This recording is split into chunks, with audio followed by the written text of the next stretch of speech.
Several classic sayings are quite interesting, such as the British politician's quote, "No eternal friends, only eternal interests." Another is weak nations have no diplomacy. These classic diplomatic theories, tested by history, never fade. Biden's Secretary of State Blinken bluntly emphasized you are either at the table or on the menu. This is a modern interpretation of these two theories. After Trump took office, the international situation is shifting towards strong nations fighting for interests, weak nations becoming menu items. Determining who is strong, who is weak, requires each nation to assess its own situation. For example, the US, Russia, China, the EU, Japan, Brazil, ASEAN, among others, are major global influencers. Among them, the US and China stand out. These political forces surely qualify to sit at the table, divide the cake. The biggest dispute is whether the US or China cuts it. Currently, the knife is in American hands, but the allocation scheme dissatisfies other powers. China openly objects. This requires major political forces to compete through various means, then reach new compromises via trade wars, tech wars, proxy wars. Since the US, Russia, China possess formidable nuclear arsenals, direct war is unlikely, so proxy war hotspots become high-risk zones, some already battlefields, like Ukraine. Given current China-US relations, conflict in the Taiwan Strait is possible, but Taiwan involves China's red line. China would wage all-out war against the US, a cost Americans cannot bear. Fighting near China, the US military has no chance of winning, so the likelihood is low. Thus, Pakistan, another core Chinese interest, a strategic corridor to the Middle East, a key investment hub, becomes a US focus. Modi, seeing a chance to counter China in South Asia, gain US approval, strengthen US-India ties, repeatedly provoked China, Pakistan at the border. However, this isolates India from BRICS nations, especially China, Russia, turning India from a potential table-sitting interest sharer into a menu item, a bargaining chip in US-China talks. China will not trip over the same stone twice. After the Galwan Valley clash, though PLA thrashed Indian forces, China, mindful of bilateral ties, did not publicize it widely. Only after India repeatedly boasted of defeating PLA did China release images, videos, warning Modi not to brag. Even so, Chinese public opinion criticized the government, believing reasoning with a snake like India is pointless. In future conflicts, India must be harshly taught, even thoroughly defeated, to eliminate its threat to Asian peace.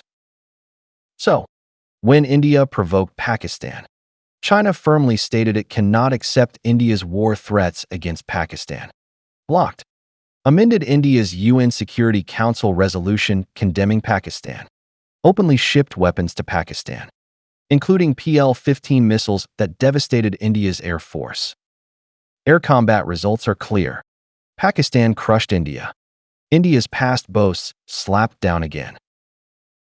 Unlike India's ambition to become a global power alongside the US, China, Russia, Pakistan's self-positioning is simple. As a nation with backward industry, infrastructure, rampant domestic separatist forces, constantly threatened by a strong enemy like India, Pakistan's leaders wisely chose early on to fully cooperate with China, tightly binding international interests with China. Even later, when Pakistan gained strong support from Middle Eastern Islamic nations, briefly became a U.S. anti-terror ally.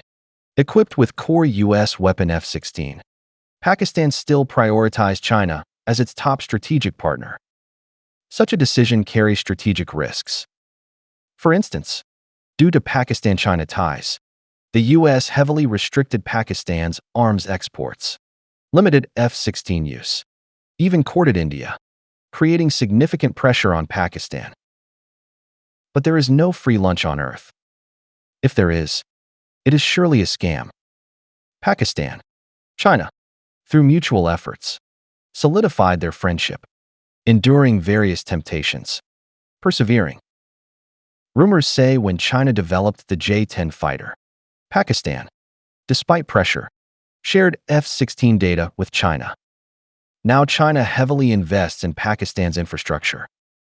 The China-Pakistan Economic Corridor will be a key Chinese strategic investment. Once Pakistan-China railways connect, Pakistan will see economic takeoff. Before that, China already supports Pakistan in technology, education.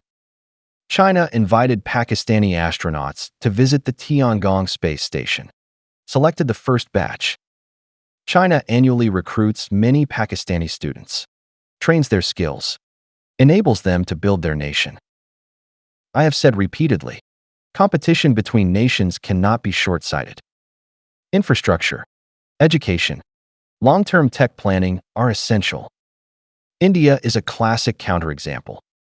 Once economically ahead of China, India neglected foundational construction, rushed to build skyscrapers, ultimately turning India into a collapsing risk structure. Pakistan must avoid India's mistakes, not blindly chase economic data, but focus on solid foundations. Now Pakistan's steadfast strategic investment in China yields tangible defense returns. Pakistan's Chinese weapons comprehensively outmatch India's mixed bag from Russia, the West, deterring India from reckless moves. Accelerated J-35 fighter deliveries will ensure Pakistan's long-term air superiority over India, securing borders. With defense assured, Pakistan can focus on domestic separatists, like Baloch militants. Meanwhile, as the China-Pakistan Economic Corridor progresses, Pakistan's economy will seize historic opportunities, prospering with China. Meanwhile, India persists with a foolish two-faced diplomatic strategy, constantly swinging between the EU, Russia, the US, China, seeking gains. Such opportunistic behavior, wanting rewards without effort, only makes all sides dislike India. After India airstriked Pakistan, Trump, furious, called it stupid. The US has no intention to mediate. If they want to fight, let them fight. Modi's cancellation of attending Russia's Victory Day parade added another mark to Putin's ledger of India's betrayals. As for China, it frequently interacts with Pakistan, openly flaunts friendship. Even Pakistan's defense minister endorsed Chinese weapons on X, leaving India bitter. After French intelligence confirmed to CNN that Rafale jets were shot down, Indian netizens still talk tough, trapped in their fantasies. A result of Modi, BJP media's long-term brainwashing. For India to truly become a global power, it must abandon unrealistic national positioning, earnestly improve relations with neighbors like China, Pakistan, focus on domestic economic development, infrastructure, education, healthcare, sanitation investments. Otherwise, over time, India will become South Asia's most isolated, backward nation, a global orphan.